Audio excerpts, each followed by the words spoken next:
BNP স্থায়ী কমিটির সদস্য সালাউদ্দিন আহমেদ বলেছেন, একটি দল নানা কৌশলে নির্বাচন থেকে সরে যাওয়ার সুযোগ খুঁজছে। আমরা তাদের সেই সুযোগ দেব না।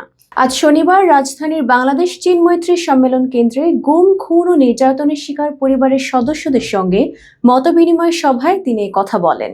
তিনি বলেন, কোনো রকমের সুযোগ আমরা দেব না, কোনো রকমের ষড়যন্ত্র করবেন না, আপনাদের হুঁশিয়ার করে দিতে চাই। এই মতবিনিময় সভায় প্রধান অতিথি আছেন বিএনপির চেয়ারম্যান তারেক রহমান। মায়ের ডাক ও আমরা বিএনপি পরিবার যৌথভাবে এই অনুষ্ঠানের আয়োজন করে।